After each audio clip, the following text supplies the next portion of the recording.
Thank you. I think that's an excellent question. So I was in New York City about a week ago to talk to different UN agencies in dealing with human rights issues across the world. And one thing that kept coming up that I think that really applies to Canada and it really is the crux of this question is that intersectionality piece.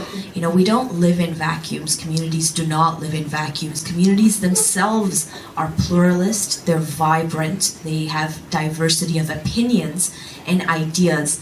And it's that inherent respect that we have for one another that we must foster, not just between communities, but really at the individual level.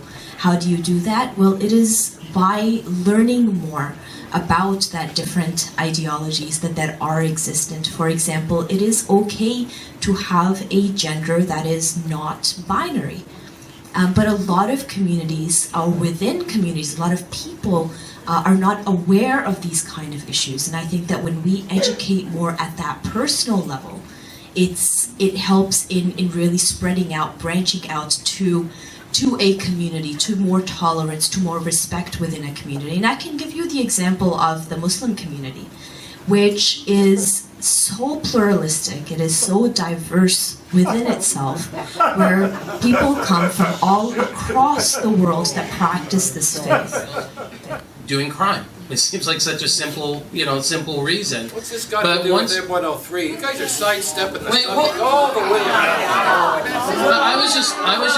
I was just asked a question that was from the public. The whole point of this meeting, my understanding, is to talk about anti-racism and racism in general. Right?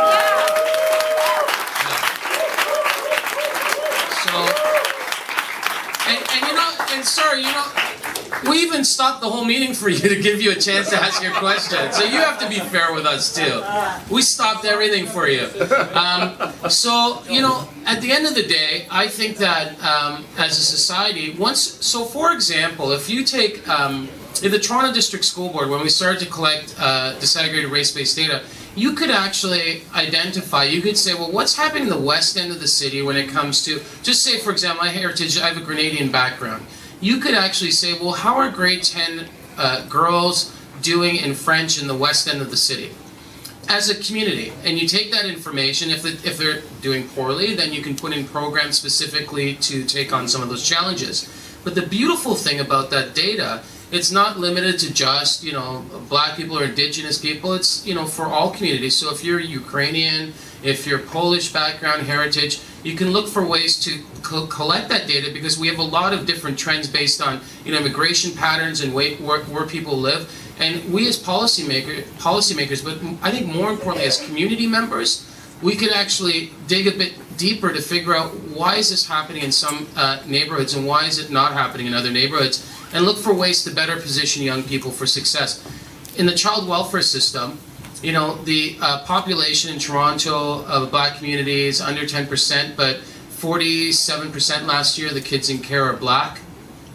We have to ask the question, well, why is that the question?